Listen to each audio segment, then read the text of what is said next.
Hi everyone, Nicole Harris here. For my math project, I chose to study Maria Gaetana Agnesi.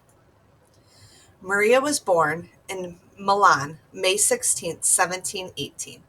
This month we celebrate the 300th anniversary of her birth. Maria had the advantage of being born into a very wealthy family.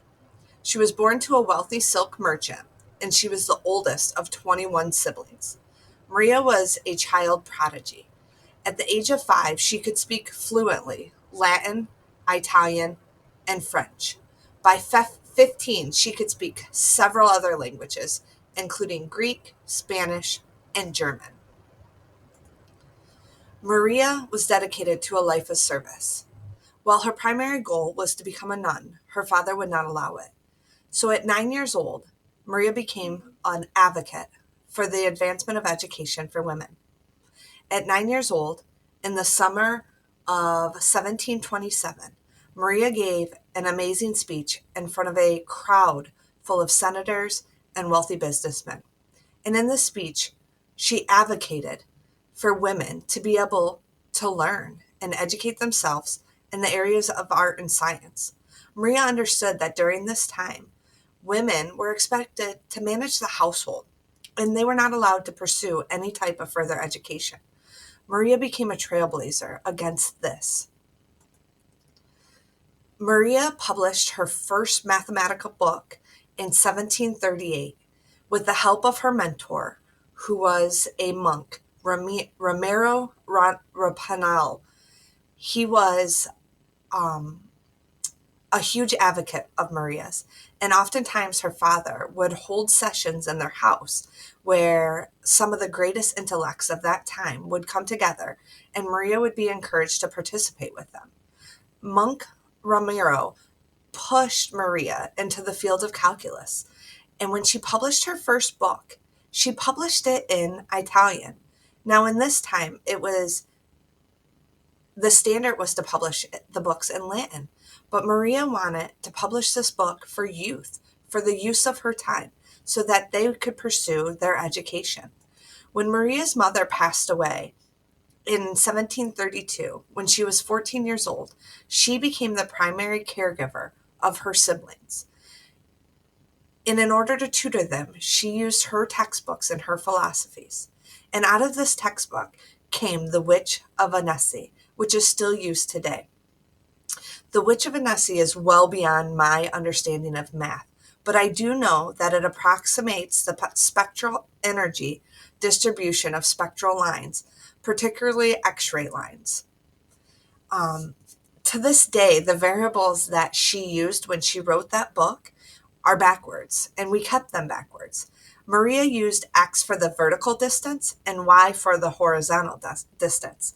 And for you math buffs out there, you know that that is backwards.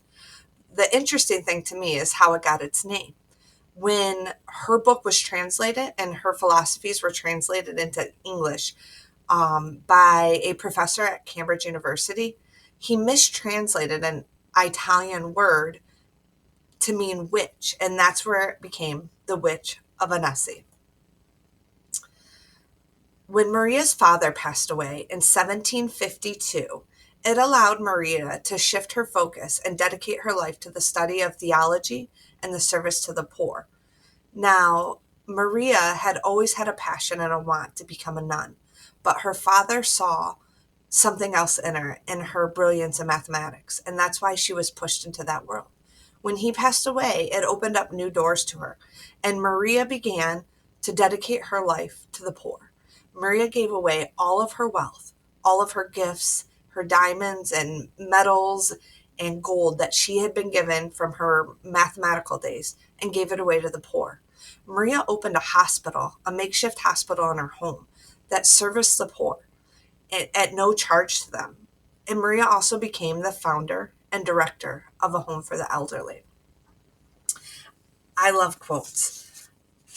And I found a quote that in my research that Maria wrote that was just shows how much of a trailblazer she was before her time.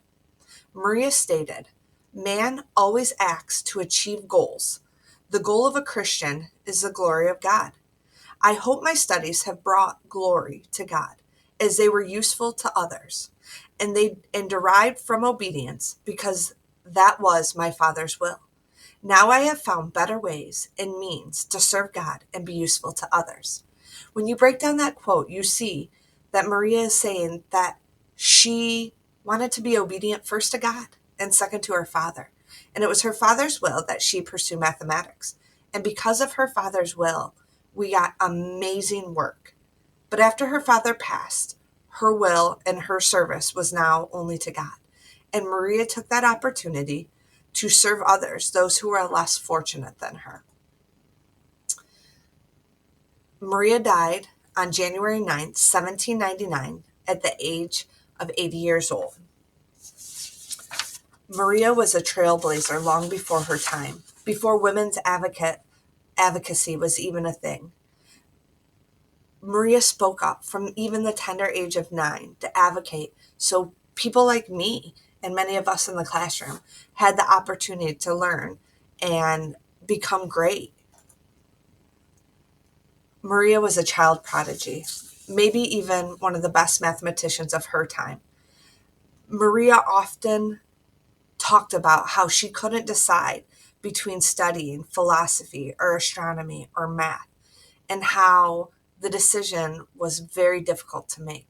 It reminds me that even when I struggle to make decisions on what I want to pursue in my life, that this great woman, this trailblazer, this advocate for all women also struggled.